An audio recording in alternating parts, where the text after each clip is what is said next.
Expedition के लिए मैं अपनी तरफ से आप दोनों को कांग्रेचुलेट करता हूं। Thank you so much. वैसे ये बहुत ही हिस्टोरिकल एक्सपेडिशन है। आप सबके ऊपर पूरे हिंदुस्तान को बहुत ही नाज है, यानी एक सेंस ऑफ प्राइड सबके अंदर, हर हिंदुस्तानी के अंदर है।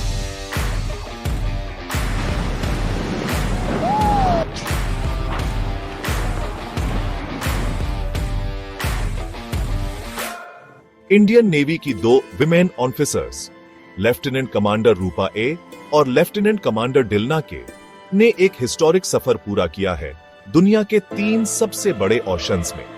उन्होंने तूफानी समुद्र, साइक्लोन्स और दुनिया के कुछ सबसे दूर दराज के मैरीटाइम क्षेत्रों का बहादुरी से सामना किया।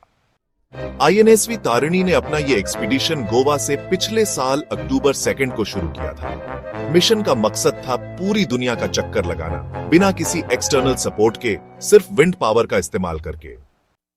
8 महीने से ज्यादा समय में इंडियन नेवी की इन 2 ऑफिसर्स ने 25,400 नॉटिकल माइल्स यानी करीब 50,000 किलोमीटर का सफर तय किया। 4 कॉन्टिनेंट्स, 3 ओशंस और 3 ग्रेट केप्स को पार करते हुए, सिर्फ सेल्स और हवा पर निर्भर रहते हुए, उन्होंने पूरे सफर में मुश्किल समुद्री हालात और एक्सट्रीम वेदर का सामना किया। इस हिम्मत भरे सफर की शुरुआत हुई पिछले साल अक्टूबर 2 को गोवा के नेवल ओशन सेलिंग नोड से।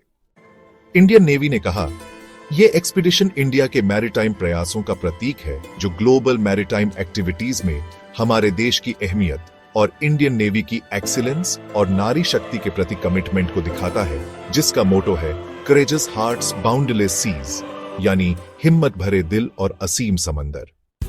अपने इस सफर के दौरान ऑफिसर्स ने Fremantle, Australia Lyttelton, New Zealand Port Stanley, Falkland Islands और केप टाउन, साउथ अफ्रीका में पोर्ट कॉल्स किए। उन्होंने कई आउटरीच और डिप्लोमेटिक एक्टिविटीज में हिस्सा लिया।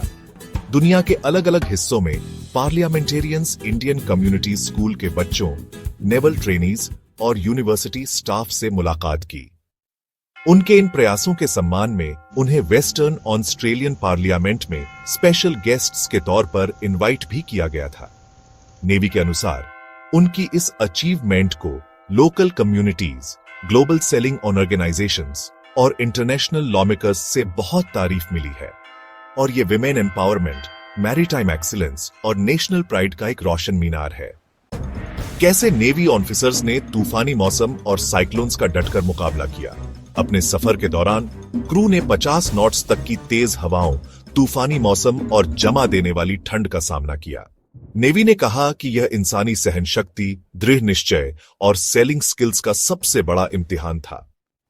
वैसे तो सफर का हर पड़ाव अपनी मुश्किलों के साथ आया, लेकिन लिटिलटन से पोर्ट स्टेनली तक का तीसरा स्ट्रेच सबसे ज्यादा चैलेंजिंग साबित हुआ।